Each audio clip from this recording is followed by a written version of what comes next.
Rigveda Canto 1 Chapter 17, verses 4-6, Prayer for Strength, Wisdom and Prosperity. The Rigveda, one of the most ancient texts among the Vedas, is considered to be one of the oldest spiritual texts known to humanity.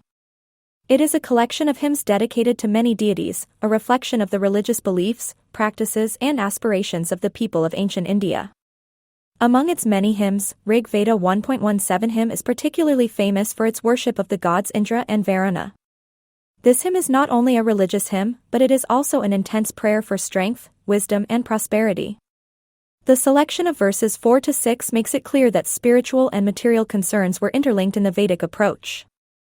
In these verses, the gods are prayed not only for inner strength and mental courage but also for external prosperity, reflecting the holistic view of prosperity in Vedic society.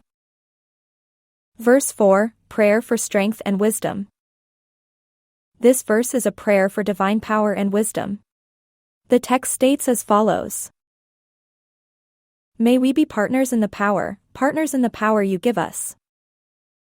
Here, the speaker expresses his desire to partake of the divine qualities of Indra and Varuna.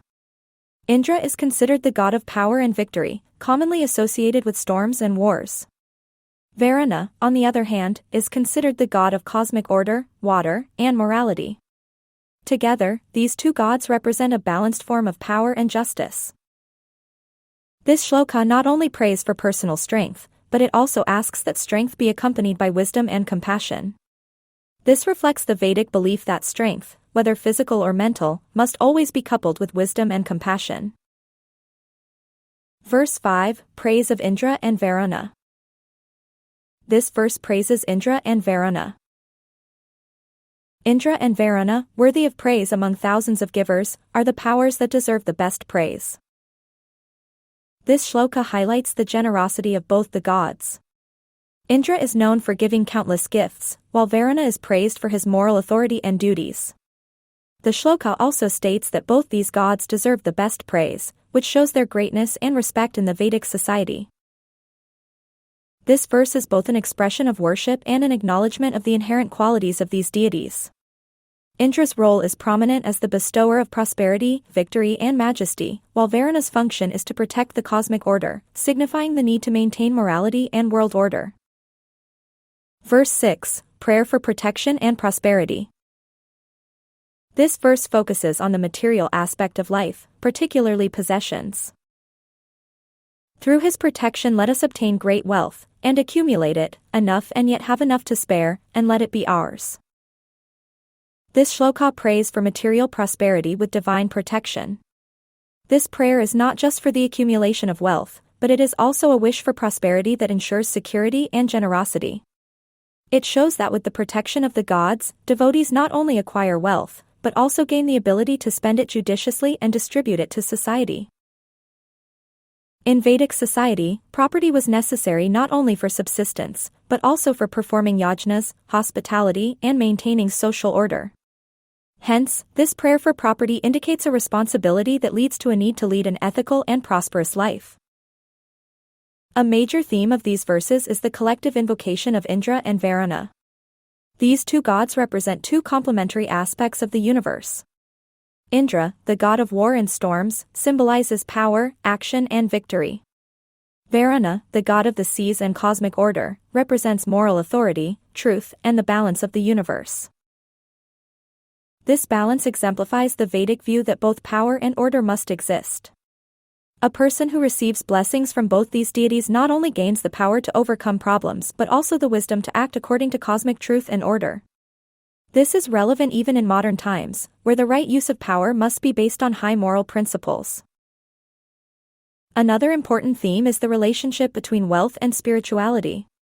In Vedic society, the acquisition of wealth was regarded as a divine blessing, but it also carried a responsibility. The wealthy were expected to use their resources for the good of others, such as by participating in yajnas and making offerings to the gods.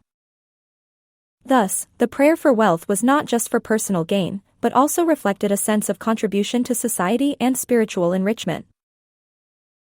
The repeated prayers for protection in these verses also make it clear that the gods, especially Indra and Varuna, are the ultimate protectors of humanity's well-being. In the ancient Vedic view, life was insecure and dangerous, and divine protection was considered essential to the well-being and prosperity of ancient society. This call for protection is relevant even today, where people feel the need for divine guidance in times of crisis and distress. Vedic prayers remind us that spiritual security provides the basis for physical and mental stability. Wendy Doniger's view on the duality of Indra and Varuna. Wendy Doniger, a leading scholar of Indian religion, writes in Rigveda, an anthology. Indra and Varuna often appear together in the Rigveda, representing complementary aspects of power and command. She also points out that Indra's function is to provide the power necessary for action, while Varuna ensures that this action is in accordance with moral laws. Commentary on the estate of Ralph T. H. A. Griffith. Ralph T. H. A. Griffith, translator of the Rig Veda, wrote, Indra and Varuna are the two great cosmic rulers, one the ruler of the sky and the other of the waters, both protectors of the cosmic order. He says that wealth, which is acquired by divine blessing, should be used for the collective good. John Gonda's view on Vedic spirituality. John Gonda, in his work Aspects of Early Vishnuism, writes, the prayers to the gods for material prosperity in the Rigveda are not a departure from spiritual ideals but rather an acknowledgement that material prosperity is necessary for the fulfillment of dharma. The themes of verses 4 to 6 of Rig Veda 1.17 are still relevant to contemporary spiritual seekers. The balance between power and order, the relationship between wealth and generosity, and the need for divine protection are as important today as they were in Vedic times. In today's world, where individual success is valued above the collective good, these verses remind us that true prosperity comes not only from individual achievement, but from sharing our blessings and living according to higher principles. Just as the Vedic people prayed for both spiritual and material prosperity, we too can try to live a life that balances inner strength and wisdom with outer prosperity and generosity. Ultimately, the message of these verses is clear: gain strength through righteousness, use wealth for the good of society, and trust in divine protection in your journey. These timeless principles still guide us today in dealing with the complexities of life.